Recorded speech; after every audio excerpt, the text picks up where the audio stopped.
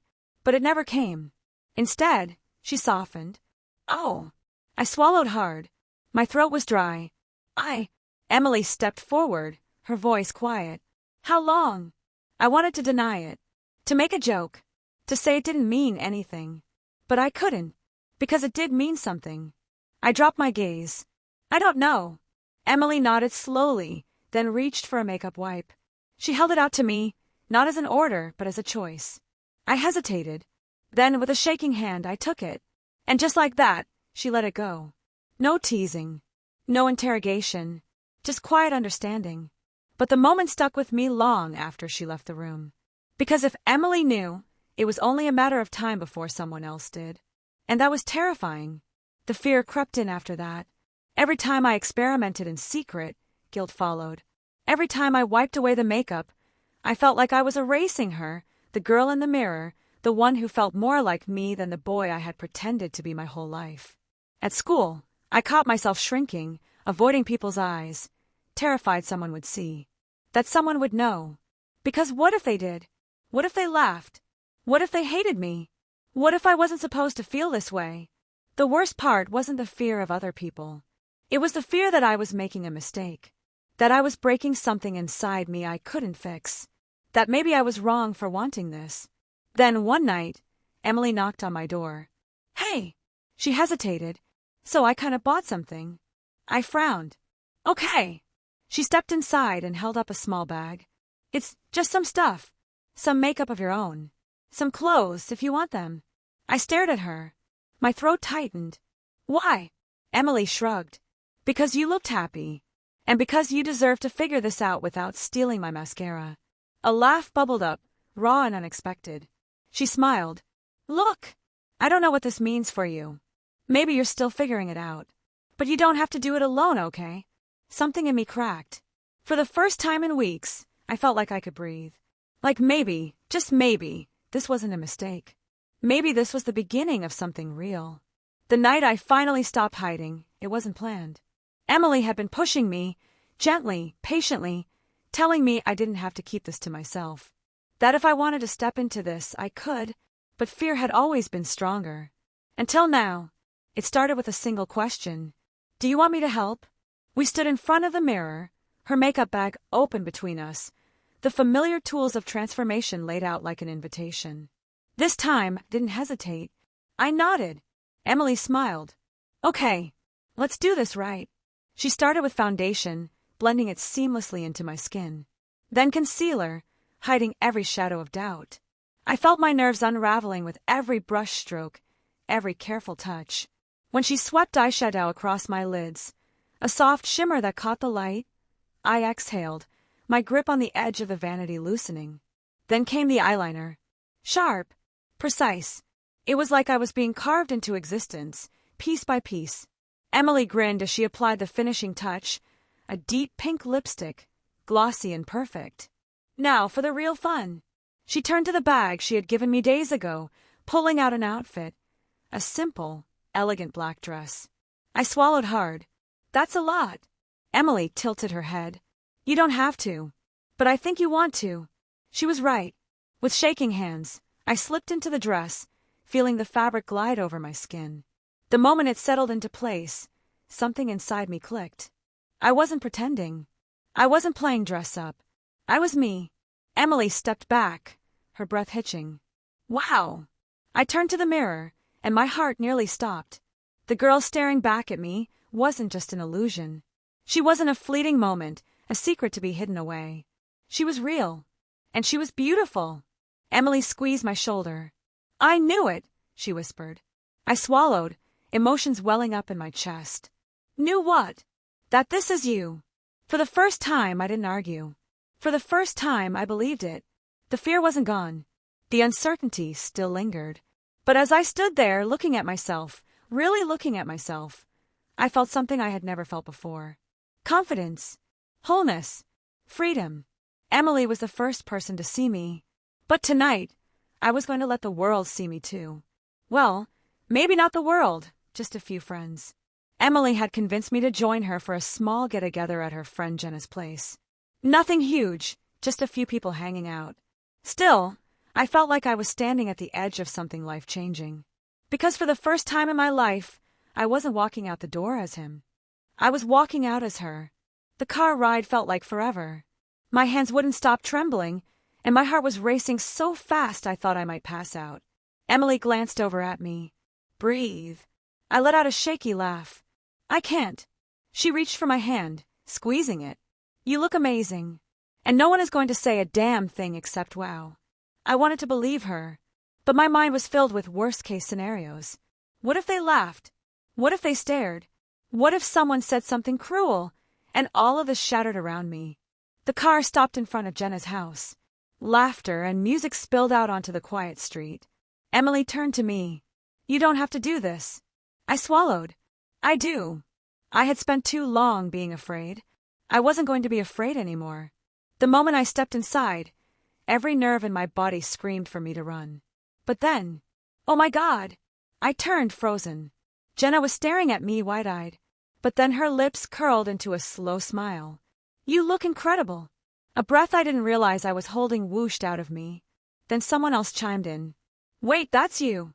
There was a pause, a heartbeat of silence that made my stomach twist before a guy named Ryan let out a low whistle. Damn, that's impressive. A ripple of agreement moved through the room. No laughter, no cruelty, just acceptance. Just me, standing there, being seen, really seen for the first time. Emily nudged me, whispering, Told you. And as I felt the tension melt from my shoulders, as I stepped forward into the warmth of the room, something inside me clicked. I wasn't pretending. I wasn't hiding. I was here, and I wasn't afraid anymore. In the days after Jenna's party, something shifted. For the first time in my life, I wasn't just waiting for moments where I could be myself. I was making them. At first, it was small things. Wearing a little mascara when I went out. Painting my nails when I was home. Letting myself exist in a way that felt right, even when no one else was around to see it. But soon, those little things turned into bigger ones. I started dressing how I wanted, at least around Emily and her close friends. I experimented with different looks, figuring out what felt most like me. And every time I caught my reflection, I didn't feel that sting of disconnect anymore. I just felt whole. One afternoon, I sat on Emily's bed as she scrolled through her phone. You know, she mused, Jenna keeps asking when you're coming back. I smirked. She just wants makeup tips. Emily laughed. I mean, you did have the best eyeliner there. I hesitated, fingers twisting in the hem of my sweater. It's still scary, though. Like, I know it was fine, but what if next time it's not? Emily set her phone down, turning serious. Then you'll handle it, and I'll be right there with you. My chest tightened, but in a good way. I wasn't alone in this, and I never had to be. A week later, I stood in front of my bathroom mirror, staring at my reflection. No makeup this time. No carefully chosen outfit. Just me. And for the first time, that was enough. Because makeup hadn't made me into a girl. It had just helped me see her. And now, I wasn't afraid to let the rest of the world see her too. For the longest time, I thought I had to fit into the version of myself that everyone else expected. That who I really was had to stay hidden, locked away, safe from judgment.